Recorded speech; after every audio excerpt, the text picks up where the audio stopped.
There's a new Naked Gun in theaters now. Is it worth it?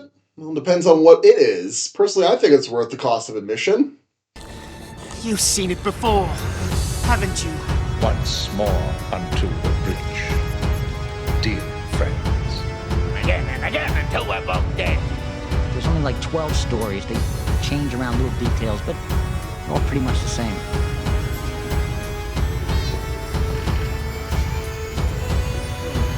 Deja vu.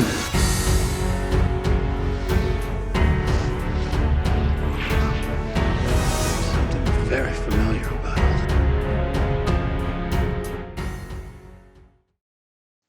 Hello, welcome to You've Seen It Before, movie reviews, connections in mind. The Naked Gun is the long-awaited legacy sequel to the Naked Gun franchise, the last of which came out in 1994. This stars Liam Neeson and Pamela Anderson taking over in this version, as compared to Leslie Nielsen and Priscilla Presley in the previous three Naked Gun films. It's directed by Akiva Schaffer with producer Seth MacFarlane on board, so we got some decent comedic talent on this, and this time around we see Liam Neeson take the role of Frank Drebin Jr., the son of Frank Drebin, played by Leslie Nielsen, and he is once again in the throes of Police Squad when a tech billionaire has a sinister plot going on. He stumbles and bumbles his way into solving the case and finding love along the way. Now, this review will contain spoilers of The Naked Gun, as well as certain other things. I'll be doing my spoiler-free thoughts first and foremost, though, so just so you know, there will be some spoilers later on in this review. So, with that being said, let's get into some spoiler-free talk on The Naked Gun. Is this worth seeing in theaters? This is a good legacy sequel. This is a good comedy, first and foremost. I would say, well, any comedy, not every joke is going to land. It's 1 in a billion, frankly, that every single joke in a comedy movie like this is going to land. So you're really looking for a good hit-to-miss ratio, and comedy being very subjective, it's going to depend on what you find funny. But personally, if you are a fan of deadpan delivery, some really stupid, sight gags, and just non sequitur jokes thrown in here, and dumb lines, and really, you could call it lowbrow humor, but it really isn't. If you're into that kind of comedy, I think you're going to enjoy this. Personally, it all depends, and because this is a legacy sequel to a film series from the Zaz company, the Abraham Zucker trio, who also did movies such as the Airplane movies and Top Secret and Hot Shots. So those kinds of parody films, which I'm a fan of that kind of humor to a point. I've only seen the original Naked Gun, so I have not seen any of the sequels. I actually just rewatched the original Naked Gun prior to seeing this, just because it's been a few years. I'm more of an Airplane guy myself. But if you like the original Naked Gun, I think you're going to like this movie. Let's get that out of the way. Because really, this is a pretty darn funny movie. And like I said, not every joke lands, but then again, not every joke landed in the older, the 80s, Zaz films. They were very much a philosophy of throw everything at the wall and see what sticks. And I think I'd say as far as a hit to miss ratio, I would say this is probably, 75-25 maybe. The vast majority of the jokes in this movie, and there are a ton of jokes, at the very least got out of me.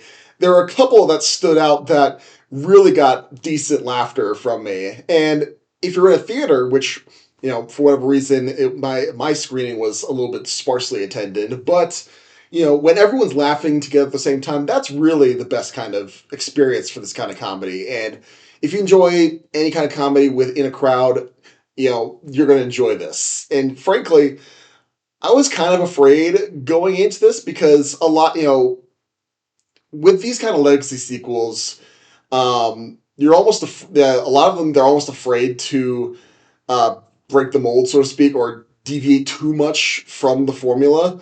And while I think this movie does really well with the formula and deviates just enough to make it its own thing, and I think that works well. I think if there's any downsides to that, maybe sometimes, because like I said, the Zaz formula didn't always work, and maybe sticking too close to the Zaz kind of jokes, didn't necessarily work. Like for instance, they'll have random non sequiturs where it's like, oh yeah, well, Frank Jones giving a tour of the police squad office. It's like, oh yeah, here's the cold case room. It's like that joke is exactly the kind of joke. What you popped in your head is exactly what it is. Like those kind of things where it's like, you know, it's like, oh yeah, there's they said a random thing, and it's like, oh, that's not what it actually means. Like those are the kind of jokes that I don't think work. But at the same time, it also flips it on its head where they have something like, I think probably my biggest laugh in the entire movie was a joke where, again, I'm not going to try to spoil anything with this, but all I'll say is it is a very tired joke. I'll call it kids fair joke that you see pop on the screen, it's like, oh man, and then they start dragging it out. It's like, really, we're dragging this out all along, but then there's the topper, and it's like you realize all of a sudden that all the excruciating buildup of this very tired joke leading up to that extra step breathed new life into that kind of joke, and I was just like, that was a great joke. I love that. Like I said, I'm not going to spoil anything on at this section, but those are the kind of things that I think does really well, and none of this would work at all if the main man himself, Liam Neeson, was not perfectly cast as in this role. And once again, going back, part of what I think what made Airplane work so well is you had someone like Leslie Nielsen, who before that time was in a lot of dramas and very serious dialogue going, but then he's very serious deadpan giving this ridiculous dialogue, and that's part of the joke. That not only is that this guy is some guy's deadpan delivering this insane dialogue, but this guy who's known for serious drama is deadpan delivering this stuff a lot.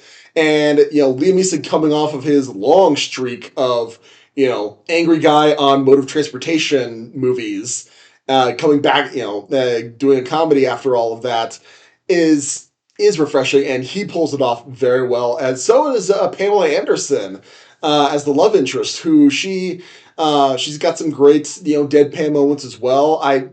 Part of me wishes that they could have done a little bit more with her. Just I mean, not as far as character work, 'cause I mean, you're not going into this movie looking for deep character work, really.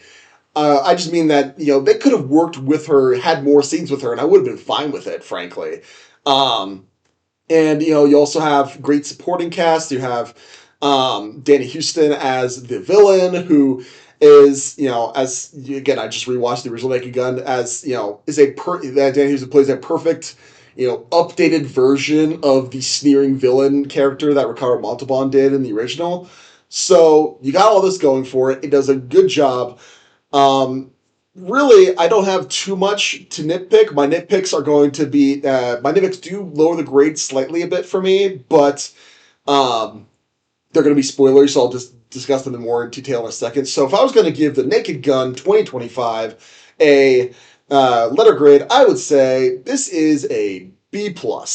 I think, like I said, it all depends on whether the jokes land, and again, I have some nitpicks to go into, but B+ is a very solid grade for this, and we'll see whether or not the trailer PSAs will live up to the hype, where it's like, see this comedy and, revive comedies in theaters. Who knows? But this is definitely a good one to check out. And if we're going to weigh this in on the scale of unoriginality, I would say this weighs in at less than original. You've seen it before, but it could be worse. And that weighing in will make more sense in a second, because we're done with the spoiler-free section of Naked Gun. Now let's get into some spoiler talk, as certain plot developments, character arcs that may seem familiar to you and where you may have seen them before. So one of my complaints, and I'll get to this in a second, is, I was afraid going into this because legacy sequels are already kind of a hit or miss proposition in this day and age. Everything's getting a legacy sequel. But with comedy sequels, they're really hit and miss. For every one that might work, you've got, 10 or 12 others that are just completely throwaway slash atrocious sort of things. You're talking like, you know, I was not a fan of Anchorman 2 or Zoolander 2, or, even some of the when legacy reboots of even some of the Ghostbusters I don't work as well as comedies per se. So there's stuff like that, but there are some that work, and I think this one works. And a curious thing, and if I'm curious and also slightly sad comparison to be drawn here is I didn't want to do a full review of it. I mentioned this at the year end segment, but if you've seen Happy Gilmore 2, which came out on Netflix this past weekend, or 2 weeks ago, I guess, there's a great gag where Happy and Shooter McGavin are fighting in a cemetery, and they have you see all these tombstones to all of the various character actors and cameo performances that to all the people who were in the original but have since passed away. So you got Bob Barker, you got the You Jackass guy, the woman who got crushed by the air conditioning unit. So there's all, and Chubbs. So again, all these actors who've since passed away between the first one being made and then this one. It does beg the question of how many. Yeah, at a certain point when all these actors are starting to die off, like, do you really want to make this? Should this really be made? But I mention this because you see it in the trailers. There's the great gag that in the line where all of the actors are paying homage to the various actors who've passed on, such as Leslie Nielsen, George Kennedy, as well as of course the topper with O.J. Simpson and the kind of thing, which did that add the extra thing that made it funny. And as a side note, I'm really glad I tried to avoid as much of the advertising as I could, because with comedies, I'm always worried that the funniest bits are going to be all in the trailers, and then there's going to be nothing else in the movie. Thankfully, all the stuff in the trailers, at least as far as I could tell, was in the first 10 minutes or so. And so that kept the surprise for me. That worked out well. But that brings us to the other jokes in this, where my second favorite joke in the movie is when when the henchman or whatever is going on the rooftop to spy on Drebin and Pamela Anderson's character. I can't remember her name off the top of my head. But they're in the apartment. He closes the blinds. He switches to the thermal camera, and of course you get the class, the gag of, this looks weird on the thermal thing. That's not what he's actually doing. He looks like he's doing something naughty with that. And it's like, yes, that to me, like, I love that joke, but that's sort of nitpicking. It's like, when I see that joke, it's like, that's a great joke, but I don't connect that to this movie. I connect that to The Spy Who Shagged Me, where that was done. And first, maybe not first, but more prominently in recent memory. And it's like, well, you updated it per se by its thermal camera and not silhouettes on a tent, but it's still the same joke. It's a good joke, but it's a borrowed joke nonetheless from a different comedy franchise. And similarly, we also have again, you don't go into this movie for deep plot points or a compelling story for this. You go for the jokes. But when the overarching plot device, which again I did laugh when the thing they steal in the beginning is literally plot device. The acronym is plot device. It's like that's clever. So the master plan that they're trying to avoid is, oh well, this will send a signal through all the phones and the TVs and everything, and everyone's gonna go crazy, and only the strongest will survive because everyone killed each other. It's like that's the plan from Kingsman, the first Kingsman movie, and again, I don't. When I see that plot point, I'm not going to associate it with this movie. I'm going to associate it um, with a different comedy movie, which it's like I said, there's nothing new under the sun, but you got to add something to these things, and I don't real. I mean, I guess um, the strongest to survive is the one thing they added to it, so they don't feel as bad, but. I don't know. That to me felt like it was a little bit too close. You didn't add enough to differentiate it from the other movie that you took it from, if that makes sense. So, I mean, that was my main takeaway from that, where it's like, yeah, there's some great jokes, and the plot doesn't necessarily matter that much, but that does distract, I think. So, I mean, but that's just me. What did you think of the Naked Gun 2025? Did you like it? Did you not like it? What about my analysis? Do you agree, disagree? Did I miss something? Let me know in the comments down below. Thank you so much for watching. I appreciate whatever audience I can get. And if you like this video or any other video on my channel, please give me a like, share, and especially subscribe. I would very much appreciate it. Thank you so much for watching. Just remember, there is nothing new under the sun. And yes, you have seen it before.